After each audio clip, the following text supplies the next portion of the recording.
word in the Greek called gnosko, which means to have a relationship or to know some things of God. Whenever you see that A there, or agoneo, the A in Greek simply means without whatever the word is that comes after the A. So that A means without goneo, without knowledge.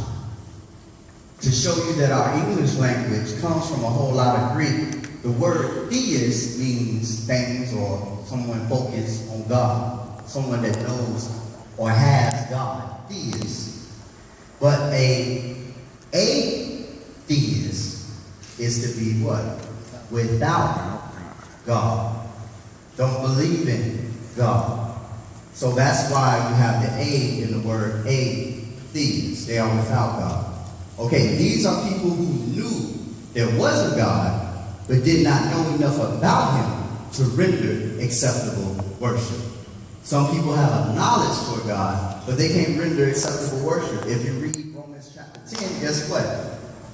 The current day's Jews fall in this category. Why did they fall in that category? Because God gave them the law and the prophets, told them Jesus was coming. When he came, they what? Didn't believe.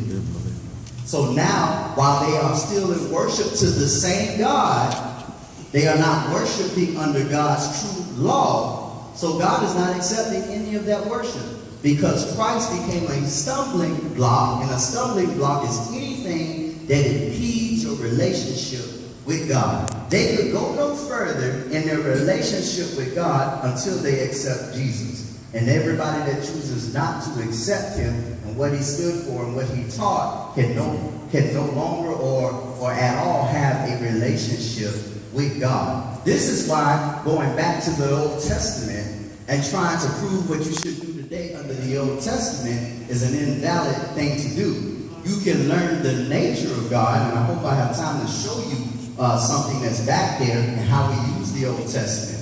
Romans 15:4 tells us that those things that were written aforetime, they were written for our learning, that we, through patience and comfort of the Scripture. And listen to what he's saying.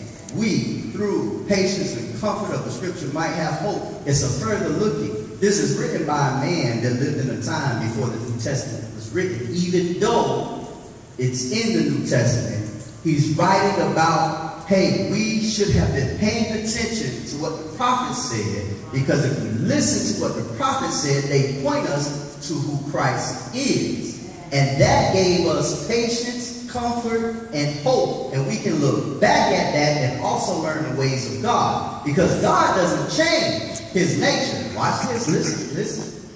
But his law did. God doesn't change, but he changed his law. If you don't believe me, read Jeremiah 31:31, because he said he was going to give us a new covenant.